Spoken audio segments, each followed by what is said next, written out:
مؤخرا لاحظت واحد القضيه باللي اللي ما عنده خدمه كيقول لك انا كوتش، كيدير كونت انستغرام كيقول لك مثلا انا كوتش في القران الكريم، كيبدا كيدير لايفات كيبيع كورسات، انا كوتش في الجهاز الهضمي، كيبدا كيبيع لك ادويه، كيبيع لك شي لعيبات بحال هكا، كتلقى هو ادبي وكوتش في الجهاز الهضمي كيدير ليه الله اعلم. اللي كيجمع بين هاد الناس كاملين وزيد عليهم حتى دوك الناس ديال كوتش في التفكير الايجابي، كوتش تحرير الطاقه ما نعرفاش، اللي كيجمع بين هادو كاملين حتى واحد فيهم ما قاري شي حاجه، حتى واحد فيهم ما عنده شي بحث علمي، ما عنده شي حاجه، هضره شعبويه كتعاود في هذوك الافكار الزوينه اللي كنبغي نسمعوا بلي الا فكرتي في شي حاجه ايجابيه غتجيك حاجه ايجابيه، كيبدا كيبني عليها. هذه المشكل انك كيبني عليها علوم زائفه. نقدر نكتب كتاب كاع ساهل تكتب كتاب من التخربيق هذا، نقدر ندير فيديو نوريكم بحال تكتب كتاب ديال التنميه البشريه وخا راسك خاوه ما قريتيش كتاب ديال التنميه البشريه، لان كتب التنميه البشريه اول حاجه كتفتقر للموثوق هي العلميه، والعلم صحيح هو صعيب بزاف، خصك تقرا في الجامعات وتماره والبحث العلمي وتسهر الليالي، هما ما كيديروش هادشي. وغالبا هاد الكتب كتكون تجاريه اكثر منها مفيده، وما مفيده اصلا كاع. ابراهيم الفقي كان واحد من الاسماء البارزه في نشر هذه الثقافه في العالم العربي، هو اللي جاب هادشي للعالم العربي، وكان كيعتمد على افكار مشوهه واحيانا قصص وهميه واحيانا قصص مسروقه، كان كيسرق قصص.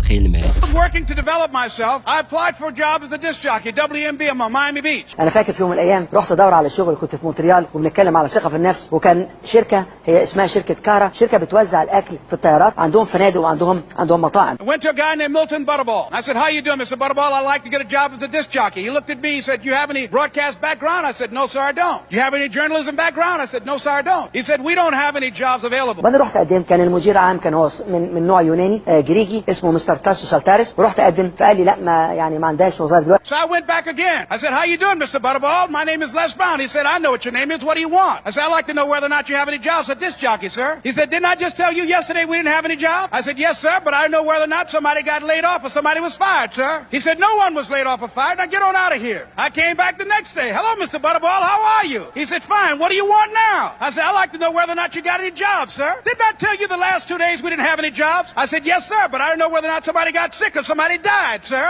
He said, no one got sick or died. Now don't come back here and throw me out again. رحت له تاني يوم اكني ما شفتوش قبل كده، صباح الخير يا سيد طاس. قال لي انا مش كنت هنا امبارح؟ قلت له اه. قال لي عايز ايه؟ قلت له انا عندي خبرات. قال لي قلت لك ما عندناش وظايف. قلت له مش يمكن حد مات ولا حد جاله تخلف؟ قال لي ما عندناش. جيت له ثالث يوم اكني ما شفتوش قبل كده، صباح الخير يا مستر طاس. قال لي انت مش ابني كنت هنا؟ قلت له مش يمكن حد عي ولا؟ قال لي ما حدش عي. I came back the next day like I was seeing him for the first time. I said, hello, Mr. Butterball. How are you? He looked at me with rage. He said, go get me some coffee. I said, yes, sir. قلت له رابع يوم. قال لي انت مش كنت هنا امبارح واول امبارح؟ قلت له بكره هكون عندك بكره كمان. اكني ما شفتوش قبل كده. قال لي تعرف تعمل قهوه؟ قلت له طبعا. قال روح اعمل قهوه. And one Saturday afternoon, while I was at the radio station, a guy named Rock was drinking while he was on the air. I was the only one there, looking at him through the control room window, walking back and forth, young, ready, and hungry.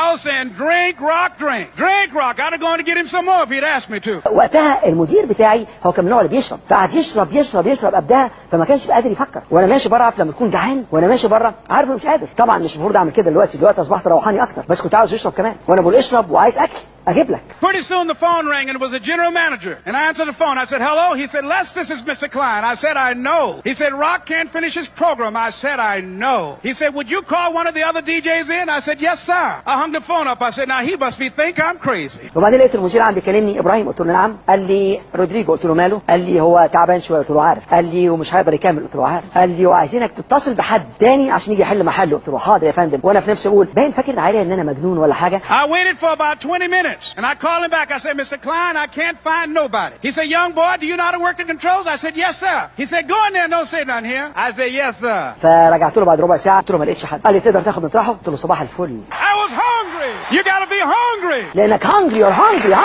عارف. قصص كان كيسرقهم من الغرب وكيجي كيعاود بلي راه وقعوا ليه هو داكشي ديال التحفيز وديال هاد اللعيبات بحال هكا، كان كيسرقهم وكيجي يعاودوا من العرب ديالنا ديك الساعات ايامات البارابول. الافكار اللي كتروج ليها التنميه البشريه غالبا ما كتركز على حلول بسيطه لمشاكل معقده بحال مثلا الاكتئاب. يقول لك شي حل بسيط كيبان لك، فهمتني؟ كيقول لك غتجلس غتبقى تقول انا ما مكتئبش، راه كيديروا كاع كورسات في هادشي. دلوقتي يا شباب انتوا كلكم تقدروا تقولوا لنفسكم في اللحظه دي لحظه تغيير، قولوها وبصوت عالي، كله يقول لازم انجح، لازم انجح.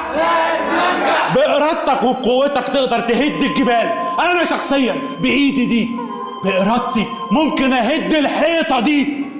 ده ومثال لهذا البلان ديال انه كيعطوا حلول بسيطه لمشاكل معقده هي فكره النجاح السريع وتحقيق الاهداف في وقت قياسي. هادشي اللي كيخلق واحد التوقعات غير واقعيه لدى الناس، يعني هادشي اللي كيبني لك واحد الافكار مغلوطه اصلا، يعني انت حرفيا كتشد افكار غير صحيحه. وزايد عليها انه كيبيع افكار غير مثبته علميا. تخيل معايا بنادم كيروج لك افكار خاطئه وغير مثبته علميا. المشكله كبيره في هذه الكتب كتكمل في انها كتلعب بالمفاهيم النفسيه وكتقدم حلول ما كتعتمد على ادله علميه ما توزع، وبدل من انك تستخدم ابحاث علميه ونفسيه وعلوم حقيقيه اللي كتساعد في التغيير الفعلي في حياه الناس. هاد الكتب هادو كيروجوا الافكار مغلوطه ولا حتى مدمره، يمكن تؤدي هاد الافكار لواحد الشعور بحال قلتي الاحباط، القلق، كتزيد تكفس عليك صراحه. واهم حاجه في هادشي كامل هو الاخطاء العلميه، لان التنميه البشريه ولا كتب التنميه البشريه كتشمل العديد من الاساطير النفسيه بحال التفكير الايجابي باللي راه يقدر يقودك النجاح، وهناك طرق سريعه لتحقيق اهداف مستحيله في فتره زمنيه قصيره. وبطبيعه الحال حيتاش ان النجاح كيعتمد على العمل الجاد والتخطيط السليم والمعرفه الحقيقيه وماشي غير مجرد تفاؤل، وكيعتمد على الوقت والاستمراريه. وصعيب النجاح صعيب من الاخر، النجاح كيبغي استمراريه وكيبغي الوقت وكيبغي الجهد. ما كاينش شي نجاح سريع وما كاينش شي خطه سريعه وما كاينش شي حل سريع. نجيك من الاخر. ابراهيم الفقي كما قلت في الاول بلي هو واحد من ابرز الاسماء اللي ساهمت في نشر هذه الثقافه في العالم العربي. كان كيعتمد على تقديم حلول شخصيه عامه، شي فكره طاحت في راسو كيجي يقول لك هذه راه فكره خدامه وكيبدا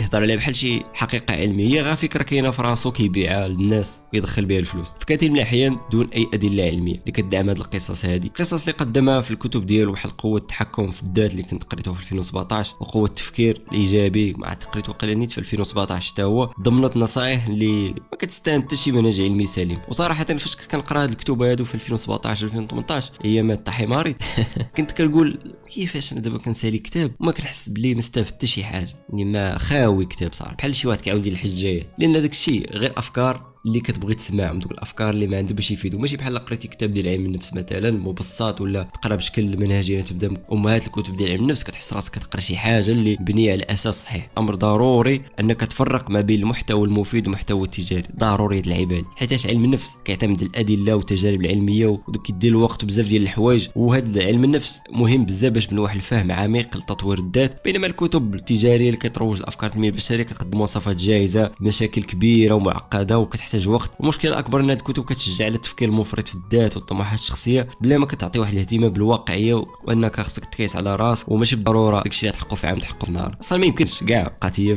ماشي ضروره، ما يمكنش الصاد. المهم بلا ما نطول عليكم الفيديو، من المهم اننا نتعلموا كيفاش نفرقوا بين المحتوى العلمي المفيد اللي كيعاون على التطور الشخصي بواحد الشكل اللي حقيقي وواحد الشكل اللي علمي، وبين المحتوى التجاري اللي كيسعى فقط لجذب الانتباه وجنون الارباح من انك تشري داك الكتاب وانك تشري داك الكورس الى اخره. وهذا الشيء راه كيضحكوا عليكم الدراري. الا بغيتوا ادله اخرين بغيت نجد لكم الجزء الثاني، جبت لكم الاخطاء العلميه وحده وحده، جبت لكم السرقات الادبيه ديال الفقي، السرقات الادبيه ديال هاد خوتنا اللي كاينين دابا اللي راهم كاينين في الراديوات وفي انستغرام وفي الفيسبوك في مدرتي تلقاهم كتحكوا على الناس. المهم هادشي كاين في هذا الفيديو، ما تنساوش لايك سبسكرايب باش يوصل الناس. يلا طلعوا.